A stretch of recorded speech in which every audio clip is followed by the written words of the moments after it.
మహాపరిశుద్ధుడు ఉన్నతుడు రక్షకుడు అయిన యేసుక్రీస్తు ప్రశస్త పుణ్య నామములో మీ అందరికీ శుభవందనాలు తెలియజేస్తూ ఈ బల్లారాధన దినమున మిమ్మల్ని క్రీస్తు పేరుట స్వాగతిస్తున్నాను. హల్లెలూయా, హల్లెలూయా.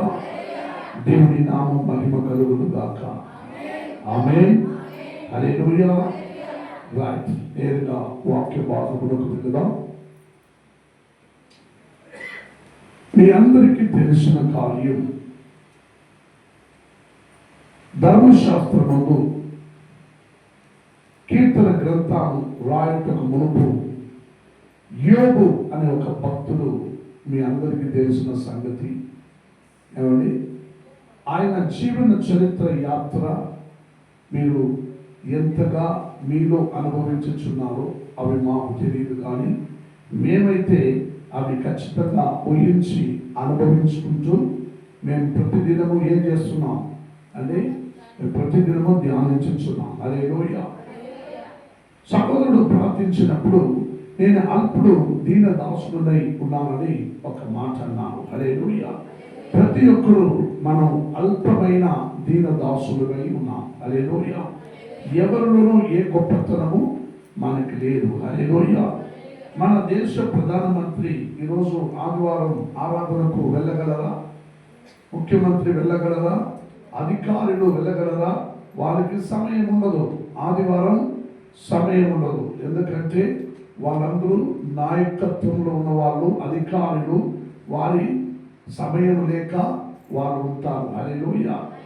కానీ సాధారణ వ్యక్తి అల్పమైన దాసులుగా మమ్మల్ని దేవుడు ఎంచుకున్నాడు.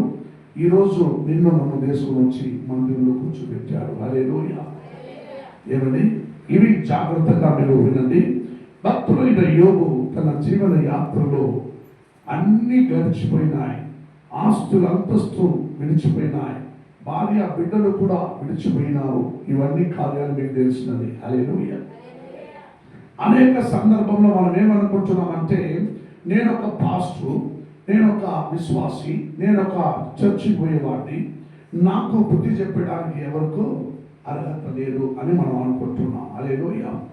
అనేక సందర్భంలో మనం ఇలా అనుకుంటే ఏం చేస్తున్నాం అంటే, మనం ఎక్కడో ఒక చోటుగా మనం తప్పిపోతున్నాం. అందుకే ఇక్కడ ఈ యోబుతో ఒక వ్యక్తి చాలా చక్కగా మాట్లాడినారు. యోబు మాత్రమే మీ అందరికీ తెలుసు, కానీ యోబుకు ముగ్గురు స్నేహితులు ఉన్నారు. వారిని ఎవరికైనా తెలుసా? ముగ్గురు స్నేహితులు అనేది తెలుసు, కానీ వాళ్ళు ముగ్గురు వారి పేర్లు ఏమైనా చెప్పగలరా? ఏమండి, తెలీదు. యోబు చాలా మేధావి, అన్ని పోగొట్టుకున్నాడు. చివరికి దేవుని విశ్వాసించాడు. ఆయన నమ్మకం, విశ్వాసం ఏమంటే చివరిలో, ఆరంభంలో అన్ని ఆయన వదులుకొని పోయిన అంత్యంలో వాడు రెండొంతులుగా దీవించబడ్డాడు అని మీ అందరికీ తెలుసు. హల్లెలూయా. కానీ అంత ఈజీగా ఏమండి, అంత ఈజీగా యోబు తన చరిత్ర జీవితంలో జరిగిన కార్యాన్ని వివరించినప్పుడు యోబు కూడా ఒక దినములు ఏం చేస్తాడంటే, వాక్యంతో మనం చూద్దాం. నేను ఎందుకు పుట్టాను? హల్లెలూయా. ఏమంటారండి? చెప్పండి. నేను ఎందుకు అని అంటున్నాడు. నేను ఎందుకు పుట్టాను? మా తల్లి గర్భమైంది, కడుపులో బిడ్డ గర్భధారమైనది అని చెప్పాను కదా మొదటి రోజు. ఆ దినము లేకుండా పోగును గాక అని అంటారు. అర్థమవుతుందా? మా అమ్మ కడుపులో నేను పుట్టినానన్నప్పుడు సంతోషించారు కదా. ఏమంటే ఇప్పుడంతా ఏం చేస్తున్నారు? అమ్మాయి గర్భమైంది, బిడ్డ కనుకొద్దనంలోనే అందరూ స్వీట్ పంచుకుంటూ సంతోషిస్తారు. ఏమండి, యోబు అంటాడు, ఆ మొదటి రోజు గర్భంలో నేను ఉన్నానని తెలిసిన మొదటి రోజు అందరూ సంతోషించారు కదా. ఆ దినము ఇంకా సంతోషమే లేకుండా పోగును గాక, నశించిపోగును గాక, ఆ రోజు లేకుండా పోగును గాక, నేను బ్రతుకుండడానికి నా చావుతో మేలు కదా అని తనను తానే దేవునికి విరుద్ధంగా, వ్యతిరేకంగా మాట్లాడడానికి ప్రయాసపడతారు. హల్లెలూయా, హల్లెలూయా. గమనిద్దాం. యోబు గ్రంథములో చదవండి. యోబు గ్రంథములో 8వ అధ్యాయముకు రండి. ద బుక్ ఆఫ్ యోబ్ చాప్టర్ 8, బుక్ ఆఫ్ యోబు గ్రంథంలో 8వ అధ్యాయముకు రండి. 8వ అధ్యాయంలో 5, 6, 2 వాక్యం మీరు చదవండి. మీరు జాగ్రత్తగా దేవుని వెతికిన ఎడల సర్వశక్తులకు దేవుని బతిమాలి పోయిన ఎడల నీవు పవిత్రుడవై యథార్థవంతుడవైన ఎడల నిశ్చయముగా ఆయన నీ యందు శ్రద్ధ నిలిపి నీ నీతికి తగ్గినట్టుగా నీ నివాస స్థలమును ఆమేన్ హల్లెలూయా. వినారా? ఈ మాట శ్రద్ధగా మీరు వినారా? ఏమండి, ఈ మాట ఎవరన్నారండి? ఎవరన్నారు? ఎస్, జీవితంలో అన్ని పోగొట్టుకున్నాడు. మీ అందరికీ తెలిసిన కథ. ఒకప్పుడు దూతలందరూ లోకమంతా తిరిగి దేవుని ఎదురుగా రావడంలోనే దేవుడు దూతలను అడిగినాడని, నువ్వు ఎక్కడికో వెళ్ళి వచ్చావు. దూతుడు అన్నాడు, నేను లోకమంతా తిరిగి వచ్చానయ్యా. లోకమంతా తిరిగినవా? నా భక్తుడైన యోగును చూసావా అని దేవుడు అడిగాడంట. హల్లెలూయా. నా భక్తుడైన యోగును చూసావా? చూశానయ్యా. నీ దయే, దాక్షిణ్యం, కరుణ, ఏమండి మహిమ, ఇవన్నీ ఆయన మీద ఉన్నంత వరకు ఎవరేమి చేయలేరయ్యా. ఆయన సుఖంగా అన్నింటిలో సుఖంగా జీవిస్తున్నాడయ్యా, ఏం కొదవ లేకుండా. చూసినావా నా భక్తుడు ఎంత కొదవ లేకుండా ఎంత సంతోషంగా జీవిస్తున్నాడు. అపవాది దూతుడు దేవుని ఎదురుగా అంటాడు, జీవిస్తాడులే, నువ్వు అన్ని ధైర్యము నీదే, అన్ని ఇచ్చినోడు నువ్వే, ఇంకా అన్ని సంతోషంగా జమీను ఆస్తి ఓరు పెట్టుకున్న వాళ్ళకు ఏం దుఃఖం ఉంటుంది? సరే, నువ్వు వెళ్ళి ఆయన ఆస్తి అంతస్తులన్నీ పోగొట్టు, అప్పుడు కూడా ఆయన నన్ను మహిమపరచాలన్నా. ఆయన వెళ్ళి ఆయన ఆస్తులన్నీ పోగొట్టాడు. ఏమండి, ఆస్తులన్నీ పోగొట్టాడు. అవన్నీ చూడడంలోనే ఏమండి భార్య బిడ్డలు కూడా ఆయన వదిలి పోగొట్టుకు ప్రారంభించారు.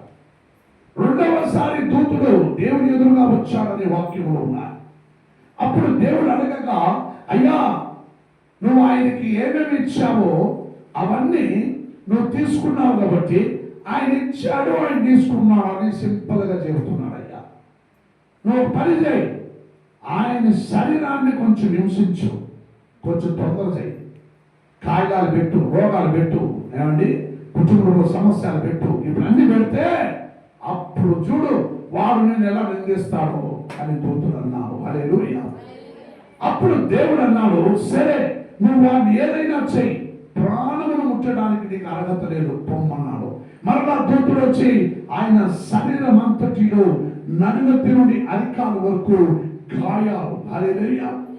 సేనులో పొలములో పంట చేయడానికి నీరు లేక భూమి ఎలా బిరుకు విడిచిపెట్టింటుందో అలా తల నుండి అరికాల వరకు శరీరం అంతా బిరుకు, ఆయన శరీరంలో బిరుకు, ఆయన రక్తము స్రావ బయటకు వస్తా ఉంటే కుక్క కూడా వచ్చి ఆ రక్తాన్ని నాకుతూ ఉంటాయి. హల్లెలూయా. శరీరం అంతా ఎక్కడ ఒక్క చోటు కూడా బాగలేదు. ఇప్పుడు మనకి ఎక్కడ ఒక గాయాలు ఉంటాయి, అట్ట కాదు, ఆయన గాయాలే శరీరం. ఆయన జీవితంలో ఉండేటప్పుడు ఏమండి అప్పుడు కూడా ఆయన దేవుడు ఏం అనలేదు అని అనేక భక్తులు అంటారు. కానీ ఇక్కడ వాక్యం చదువు 7వ అధ్యాయం గ్రంథి 7వ అధ్యాయంలో 16వ వాక్యం చదవండి.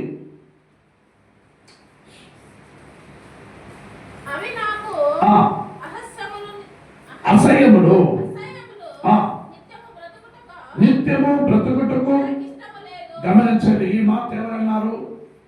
ఈ మాట ఎవరన్నారండి? ఈ మాట యోబు అంటున్నారు. అవి అన్ని నాకు అసహ్యము, నిత్యము బ్రతకటకు నాకు ఇష్టమే లేదు. నా దినములు ఊపిరి వలె ఉన్నవి, నా జోలికి రావద్దు.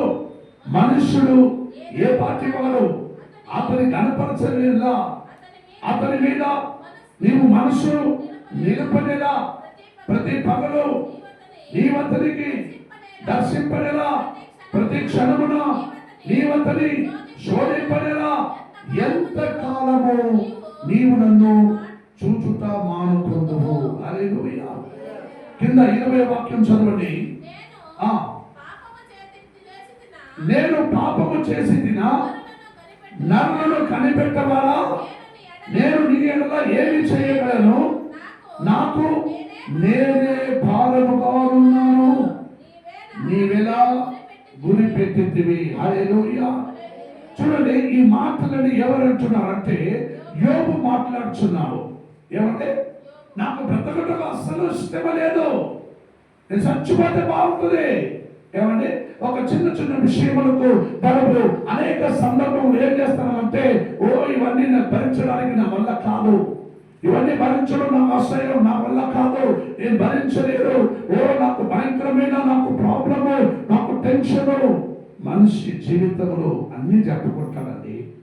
కానీ ఈ యోబును ఒక ముగ్గురు స్నేహితులు అనారోగ్యంలో పడి ఉన్నారంట, ఆస్తులన్నీ పోగొట్టుకున్నారంట, భార్య బిడ్డలు కూడా వదులుకున్నారంట అంట అని వారు విన్నాక వారు ముగ్గురు స్నేహితులు ఏమండి యోబుని ఎదురుగా వచ్చి ఎదురుగా నిలవబడి వాళ్ళు ఏం చేసినారో తెలుసా మీకు?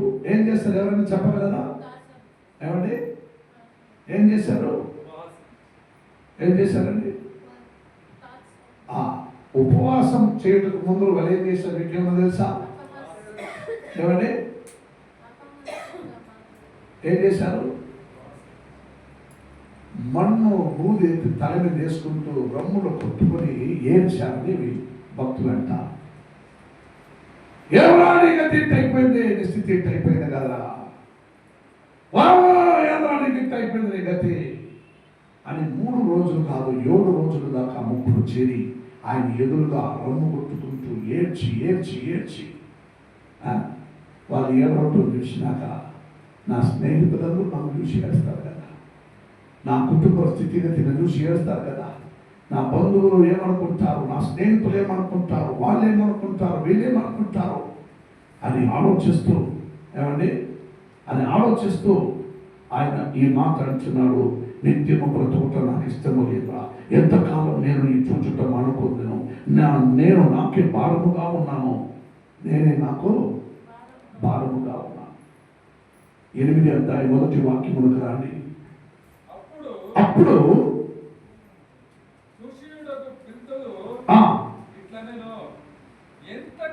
ఓషియేయుడగు బిల్దాదు ఇట్లా నేను ఎంతకాలము. గమనించండి, యోబు గురించి మీ అందరికీ తెలుసు, కానీ యోబు స్నేహితుల్లో ఒక్కడు బిల్దాదు ఏమంటున్నాడంటే, ఒరే ఎంత కాలానికి నువ్వు ఇలా మాట్లాడతావురా, ఎంత కాలానికి నువ్వు ఇలా మాట్లాడతావు, నీ నోటి మాటలు సుడిగాలి వెంటి వాయును, దేవుడు న్యాయ విధిని రద్దుపరచునా, సర్వశక్తులకు దేవుడు న్యాయమును రద్దుపరచునా, నీ కుమారుడు ఆయన దృష్టి ఎదుట పాపము చేసినారేమో. ఏమండి ఏమంటున్నాడు? నీ కుమారుడు, నీ కుమార్తె, నీ భార్య బిడ్డలు దేవుని విరుద్ధంగా పాపము చేసినారేమో. ఎవరికి తెలుసురా?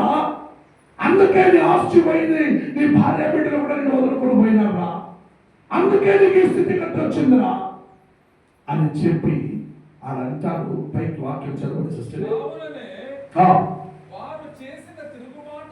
కావుననే వారు చేసిన తిరుగుబాటును బట్టి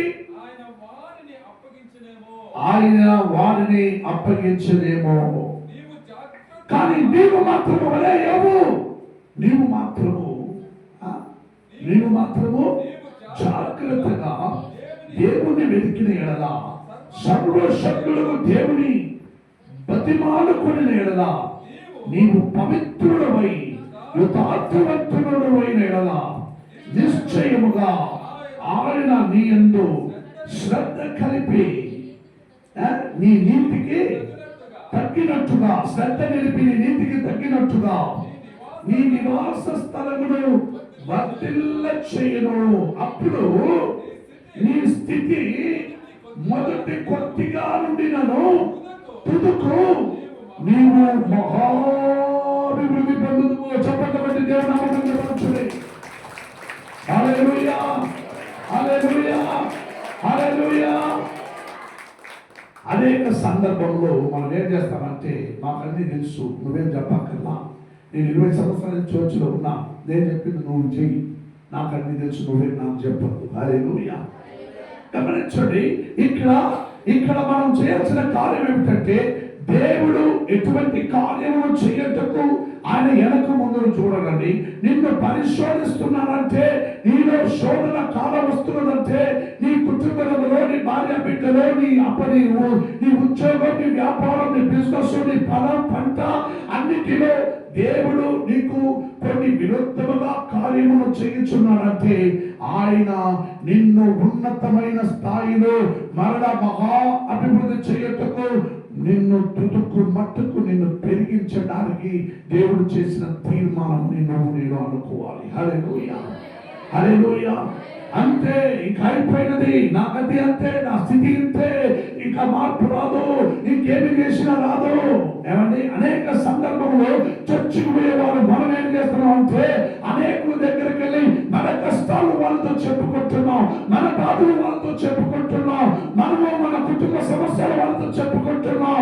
అయ్యో మా ఇంట్లో ఇట్లా, అయ్యో మాకు అక్కడ జరిగినా ఇటు జరిగినా అట్ట అయిందని. కానీ వాళ్ళు ఏమంటారంటే, ఇంత కష్టాలు చెప్పుకుంటున్నావు ఏందమ్మా, నువ్వు చర్చికి పోతావు కదా, ఆ దేవుడు గొప్పవాడు కాదమ్మా, భయపడకు, నువ్వు ఆ దేవుడిని గట్టిగా ఇంకా గట్టిగా స్తుతించు, అప్పుడు ఆ దేవుడు నీకు చేయి విడవకుండా నిన్ను కాపాడుతాడమ్మా. ఏమండి, అన్నిల నోట్లో ఉండే సువార్త నీకు ప్రకటింపబడుతుంది. నువ్వు దేవునికి విరుద్ధంగా ఏమండి దేవునికి, సంఘమునకు, క్రైస్తవ మార్గమునకు నువ్వు వ్యతిరేకంగా నువ్వు తిరుగుబడినప్పుడు ఏమండి, నీతో పాటు ఉండేవాళ్ళు కొన్ని దినముల నుండి నాతో ఉండేవాళ్ళు ఏం చేస్తారంటే, ఆయన చర్చికి పోతాడు అనుకొని ఉంటారండి. చర్చికి పోయినాక వాళ్ళ స్థితిగతులు మారితే మార్పు లేకపోతే ఏమండి వాళ్ళు నిన్ను పిలుస్తారు, ఆడికైనా పోవు, ఎవరికైనా వైద్యుల దగ్గరికైనా పోవు, ఆడికైనా పో, మందు ఇస్తారు, మాత్ర ఇస్తారు, ఏడికైనా పో, బాగా అయిపోద్ది నీకు. అనేక సందర్భంలో మన క్రైస్తవ సహవాసంలో ఉన్న వాళ్ళు కూడా ఆ రోజున చర్చికి కూడా రాకున్నా వాళ్ళు అటువంటి వాళ్ళు చెప్పేవారి మాటలు విని ఎక్కడికో వెళ్ళినదంతా జరిగినాయి. బిల్దాదు ఈ మాట యోగుతో అన్నప్పుడు, బిల్దాదు అటైతే ఒక దేవునిష్ఠుడువా, దేవుని నమ్మినవాడా, విశ్వాసించినవాడా? ఒకవేళ యోగు స్నేహితుడు కాబట్టి, ఆయన చర్చికి వెళుతున్నాడు కాబట్టి, ఆయన దేవుడు నమ్ముకున్నాడు కాబట్టి, యోగు దేవుని యందు భయభక్తి కలిగిన వాడు కాబట్టి, ఆయనలో ఉన్న విశ్వాసం కొంచెం తన స్నేహితుడైన బిల్దాదు హృదయంలో వచ్చిండొచ్చు కదా. అప్పుడు నాకు అసహ్యముగా ఉన్నది, నేను చచ్చిపోతే బాగుంటుంది, ఎందుకు నాకు ఈ ఘోర శిక్ష అని అడగగా తన స్నేహితుడు అంటాడు, వరే వరే వరే వరే ఆపరా, నువ్వు దేవుని యందు జాగ్రత్తగా దేవుని వెతుకురా, నీ దేవుని జాగ్రత్తగా వెతుకు. నీ భార్య బిడ్డలు చేసిన పాపము అయి ఉండొచ్చు కదా, అందుకే దేవుడు నీ భార్య బిడ్డలు వదిలిపోయినట్లుగా, నీ ఆస్తి అంతస్తుని పోయినట్లుగా నీకు చేసిండొచ్చు కదా. అటైతే ఏమిటో అదేమో కారణం దేవుడికి మాత్రం తెలుసు. నువ్వు దేవుడి దగ్గర అడగగలవా? ఏమండి, వాదన చేయగలవా? చేయి. భక్తుడైన యేసయ్య అంటారు, చదవండి ఒక మాట, భక్తుడైన యేసయ్య 45వ అధ్యాయంలో 4, 5, 6 వాక్యం ఫాస్ట్గా చదవండి. యేసయ్య 45. గమనించండి, ఇక్కడ దేవుడు అంటున్నాడు, నువ్వు ఒకప్పుడు ఏమి తెలియక, దేవుడు ఏమిటో తెలియక, దేవుడి రాజ్యం ఏమిటో తెలియక, దైవ సేవకులు ఏమిటో తెలియక, చర్చ ఏమిటో తెలియక, కార్యక్రమం ఏమిటో తెలియక, ఉపవాసం ఏమిటో తెలియక, ఏమండి నువ్వున్న దినమానంలో కాలంలో నేను నిన్ను ఎరిగి వచ్చినాను. హల్లెలూయా. చదవండి 45లో 4, 5, 6. నా సేవకుడైన యాకోబే, నేను ఏర్పరచుకొనిన ఇశ్రాయేలే, నేను నీకు నేను నిన్ను పేరు పెట్టి పిలిచింది. నీవు నన్ను ఎరుగకుండినప్పటికీ, గమనించండి, నీవు నన్ను ఎరగకుండానప్పటికీ నేను నీకు బిరుదులు ఇచ్చి తిని, నేను యెహోవాను, మరి ఏ దేవుడును లేడు. హల్లెలూయా. గమనించండి, ఒకనాడు నీవు దేవుడు ఎవడో తెలియకుండా ఉన్నంత దినమానంలో దేవుడు నిన్ను వెతికి వచ్చి నీతో మాట్లాడిన మాట, యాకోబే, ఇశ్రాయేలే. వాళ్ళందరూ దేవుడి మాట శ్రద్ధగా వినలేకపోయినందున అన్య జాతి మతవాలంబి ప్రజలైన నీకు నాకు, ఏమండి, ఈ క్రీస్తు మార్గం ప్రకటింపబడినదని వాళ్ళందరూ చెప్పిన ప్రకారం నా సేవకుడైన యాకోబే, నా కులమైన ఇశ్రాయేలే, నా జాతి వంశమైన యూదా ప్రజలే అని వాళ్ళకే అన్ని కార్యాలు ఇచ్చింటే, ఈ భారతదేశంలో అన్య మతములంబి అయిన నీకు నాకు ఈ క్రీస్తు మార్గం ప్రకటించడానికి సాధ్యమే లేదు. హల్లెలూయా. వారు దేవుణ్ణి సరైన మార్గంలో అంగీకరింపలేకపోయింది. అందుకే దేవుడు ఇహలోకములో ఉన్న ప్రతి నరమానవుడికి ఈ ప్రకటన ప్రకటించాలని తీర్మానం చేశారు. హల్లెలూయా, హల్లెలూయా.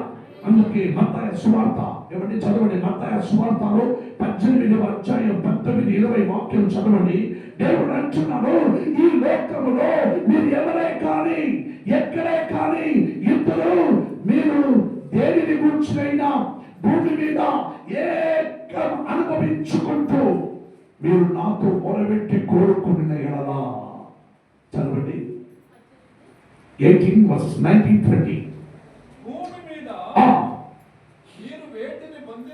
భూమి మీద మీరు వేటిని పొందుతురో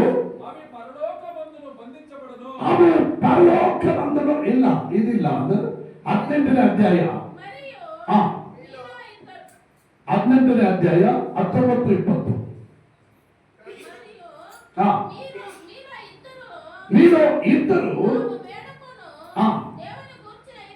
దేనిని కూర్చునైనను, గమనించండి, మీరు ఎవరైనా ఇద్దరు, దేవుడు ఏమన్నారండి, మీరు ఎవరైనా ఇద్దరు మాత్రమే భూమి మీద, మీలో ఇద్దరు భూమి మీద ఈ రోజు 140 కోటి జనాభా మన భారతదేశంలో, దేశమంతటిలో కొన్ని వేల కోట్ల ప్రజలు ఉన్నారు. కానీ దేవుడు అంటున్నాడు, భూమి మీద మీలో ఇద్దరు భూమి మీద ఏకి అనుభవించిన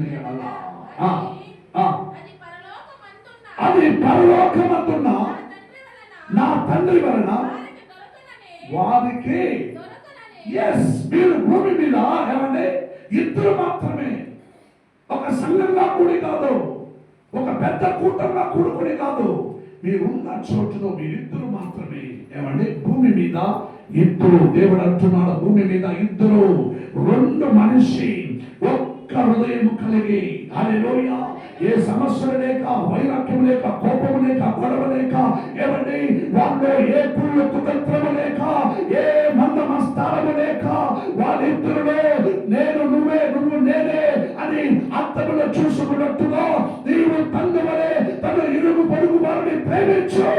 ఆ ఒక్క మాట నందున ఈ ధర్మశాస్త్రం నెరవేర్చబడును అనే వాక్యంలో చెప్పిన ప్రకారం భూమి మీద ఇద్దరు మనుషులు ఏకి అనుభవింపబడిన ఎడలా, హల్లెలూయా, ఇద్దరే మనుషులు కూడి ఏకి అనుభవించుకుంటూ వాళ్ళు ప్రార్థించిన ఎడలా పరలోకం తెరవబడి, ఏమండి, పరలోకమందున్న నా తండ్రి వలన వారికి దొరకనని చెప్పి, మీరు ఎవరైనా ఇద్దరు ముగ్గురు నామములు కూడి ఉంటే మీ మధ్యలో అక్కడ నేను ఉండేదనని దేవుడు మాట ఇచ్చాడండి. హల్లెలూయా. ఎంతో గొప్ప మాట దేవుడు నీకు ఇచ్చాడు. నువ్వు జాగ్రత్త పడాలని కదా, నువ్వు జాగ్రత్తగా దేవుని వెతకాలని కాదా? అనేక సందర్భంలో నీ క్రైస్తవ మార్గం 10 సంవత్సరాల చర్చికి వచ్చినా నువ్వు చర్చికి పోవటం తెలిసి నీతో పాటు ఉండేవాళ్ళు అంటారు, నువ్వు ఈరోజు చర్చికి పోలేదా?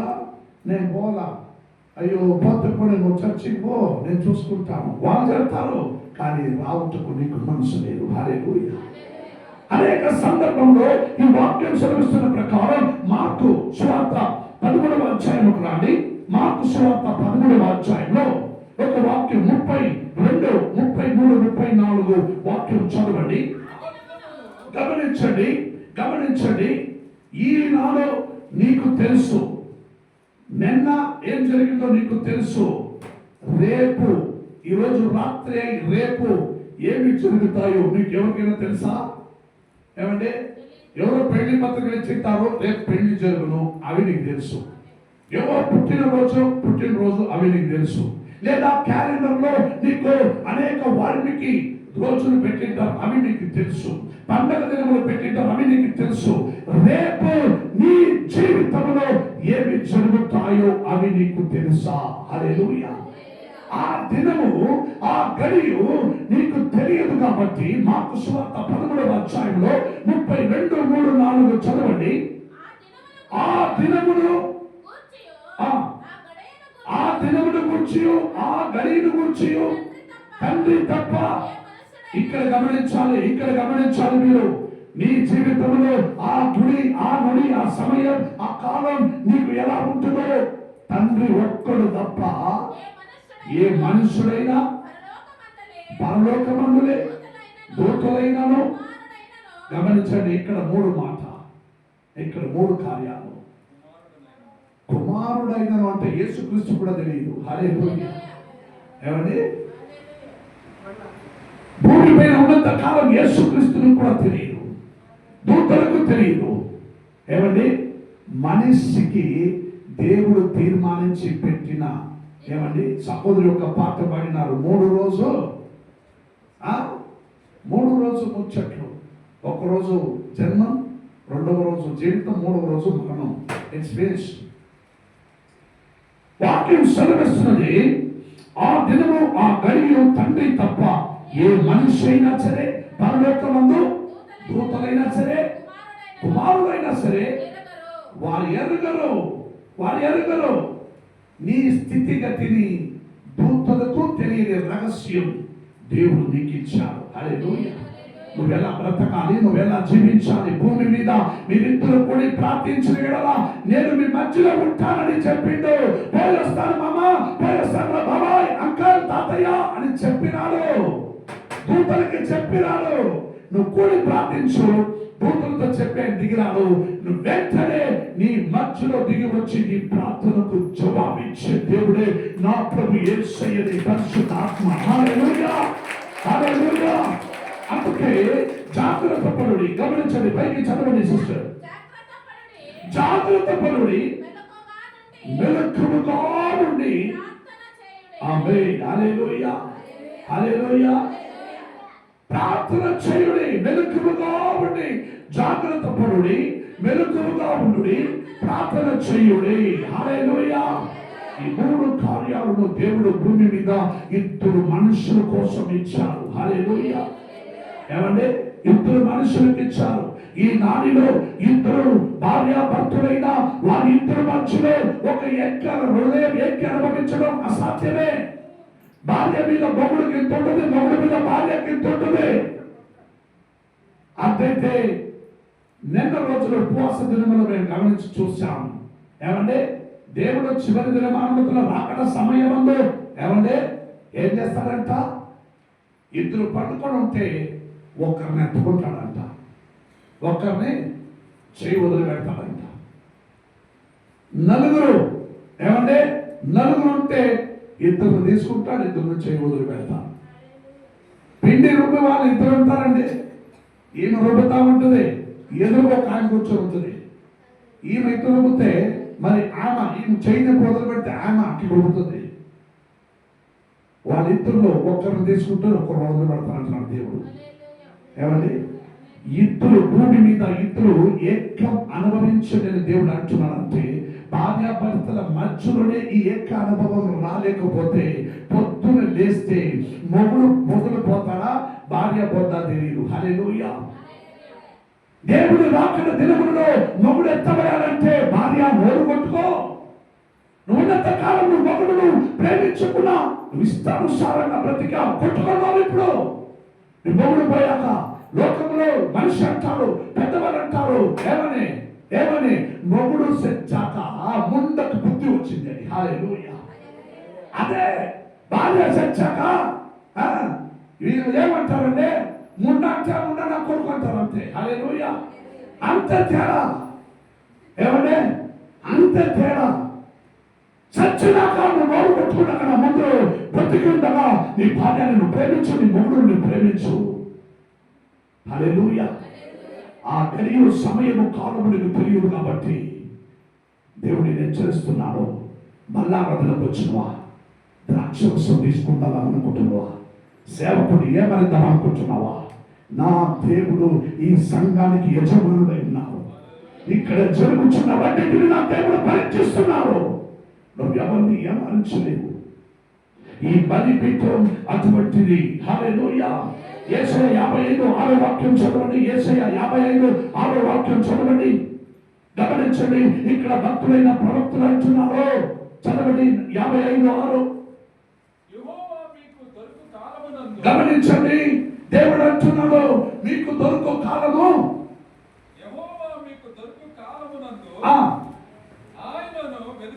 ఆమె. గమనించండి, ఆయన సమీపములో ఉండగా ఆయనను వేడుకొనుడి. ఆమేన్. భక్తిహీనులు తమ మార్గమును విడువవలెను, దుష్టులు తమ తలంపులను మానవలెను. వారు యెహోవా వైపు తిరిగిన యెడల ఆయన వారి యందు జాలిపడును. ఆమేన్. హల్లెలూయా. ఇంతదే కంప్లీట్ బైబిల్ చెప్పేది ఇంతే. దీనికన్నా మించి నీకేం చెప్పాలా? బైబిల్ ధర్మశాస్త్రం క్రైస్తవ మార్గం చెప్పడం అయితే నువ్వెవరే కానీ దేవుని వాక్యం సెలవిస్తున్నది.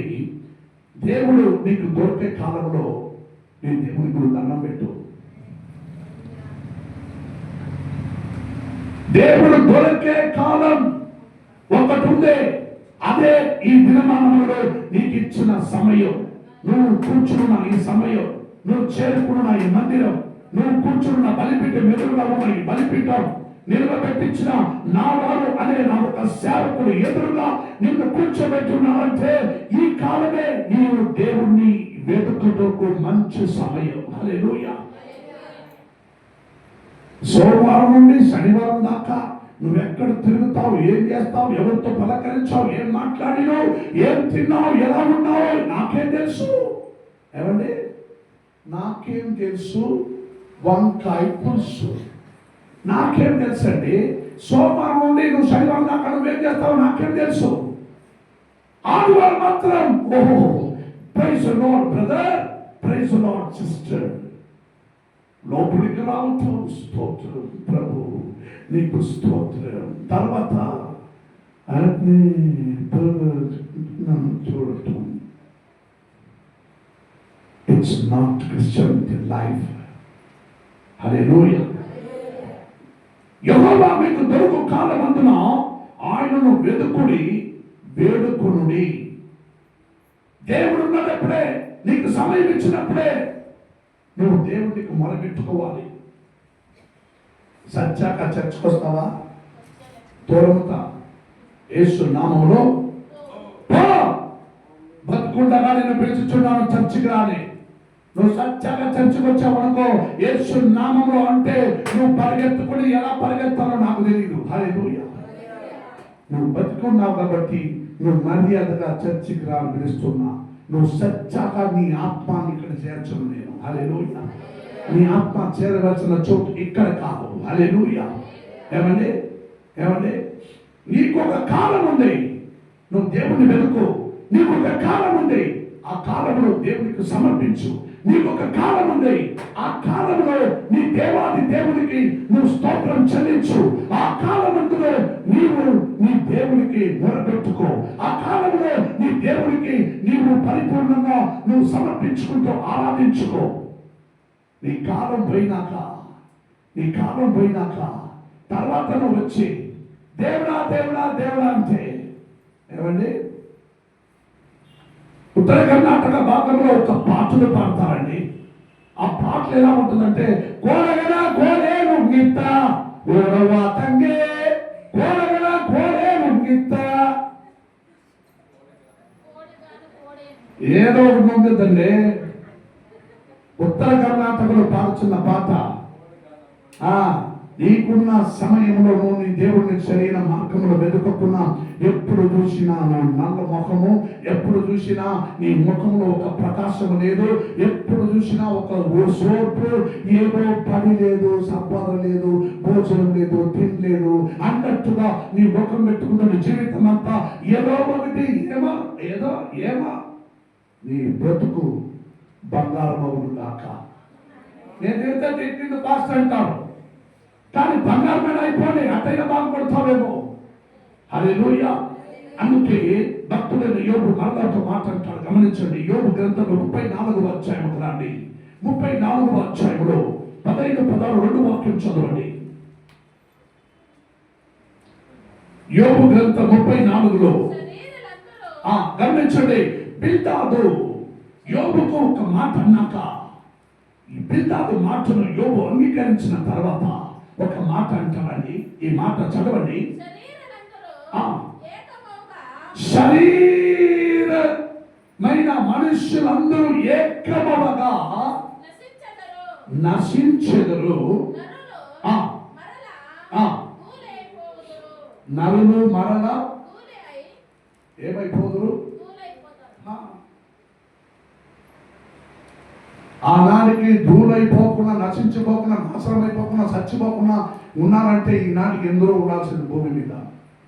ఒక్క రోజుకి ఎంతమంది బిడ్డలు పడుతున్నారో తెలుసా? ఒక్క రోజుకి ఎంతమంది చచ్చిపోతున్నారో తెలుసా? ఏమండి, అంతమంది చచ్చిపోతున్నారు, అంతమంది పడుతున్నారు బిడ్డలు. కానీ నీకున్న దినమానములను నీ పరిజ్ఞానమును తెచ్చుకో. పైకి చదవండి సిస్టర్.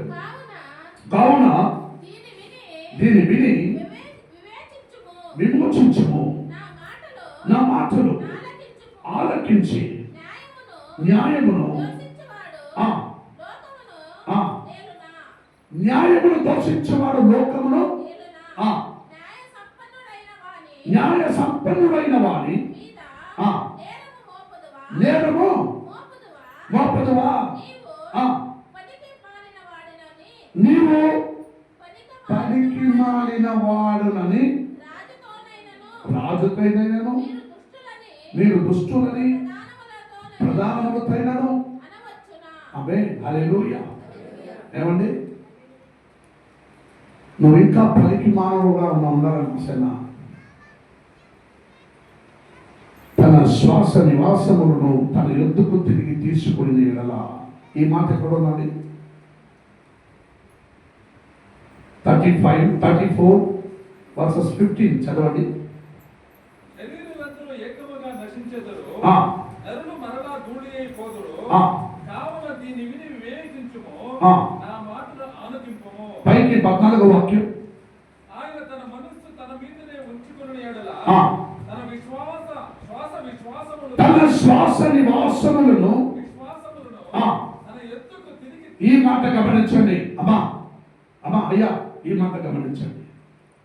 దేవుడు ఏదైనా ఆదిలో ప్రకటించిన ప్రకారం మట్టితో మనుష్యుడిని సృష్టించి, ఆ మట్టితో సృష్టించిన ఆ బ్రహ్మకు దేవుడు తనలో ఉన్న ఊపిరి ఆ బొమ్మలో ఇచ్చాడు అని వాక్యం రుజువు చేస్తుంది.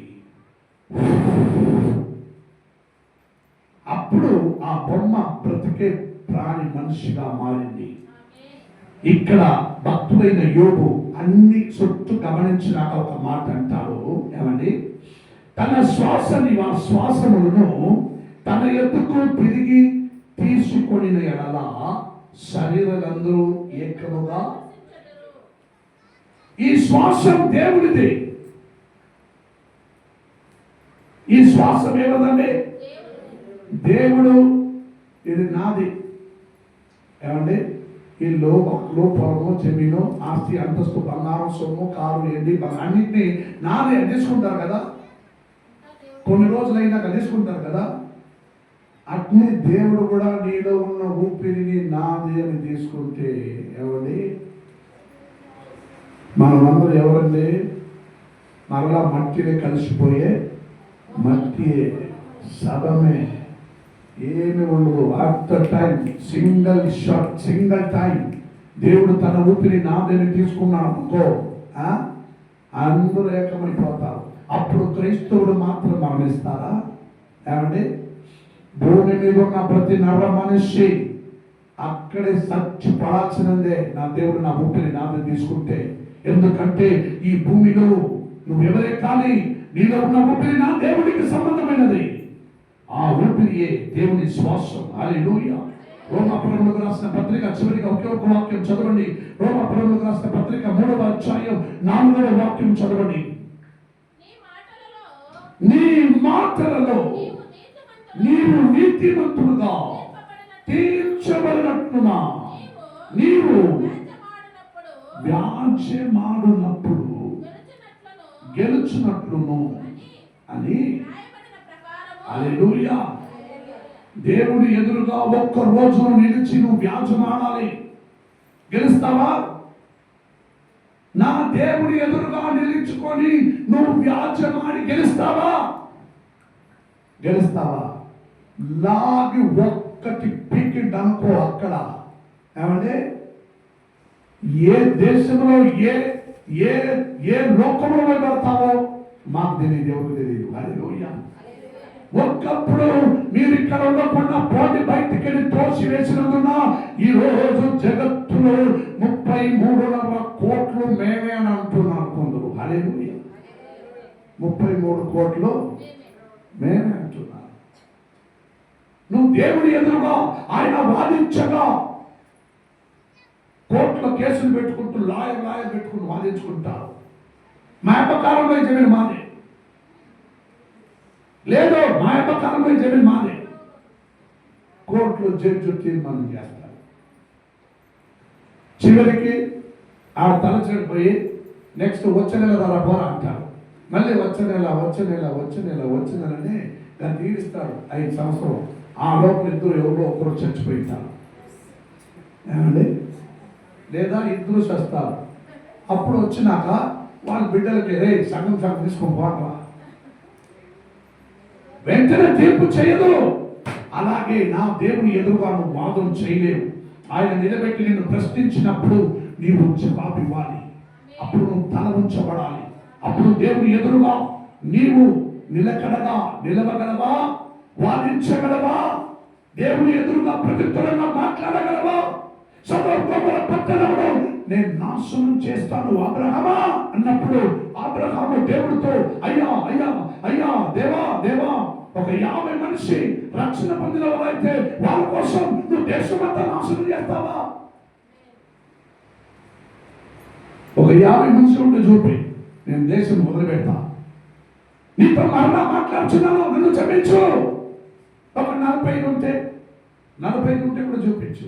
మరలా మాట్లాడుతున్నాను, క్షమించు. 40 ఉంటే, 30 ఉంటే, 20 ఉంటే, ఒక 10 మనుషులు ఉంటే చూపిరా వదిలి పెడతారన్నాడు దేవుడు. హల్లెలూయా. అలాగే వారి భార్య బిడ్డల్ని మాత్రం సేవ్ చేయాలని దేవుడు ఆలోచించాడు. తీసుకెళ్ళమన్నాడు. అందులో భార్య కూడా పోయింది. ఏమండి? చివరికి లోతు వారిద్దరు బిడ్డలు మిగిలారు. ఏం ప్రయోజనం? చెప్పిన మాట వినకుండా వారు మిగిలి ఏం ప్రయోజనం? వాళ్ళు చరిత్ర చండాలను మారాలి.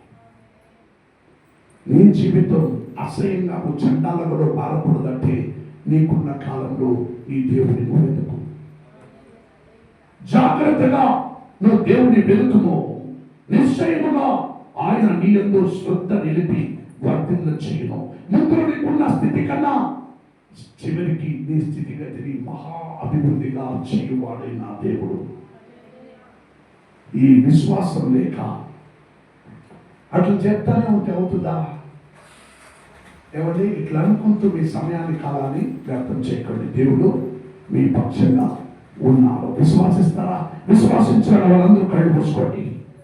Close your eyes. విశ్వాసించిన వాళ్ళందరూ కళ్ళు మూసుకోండి.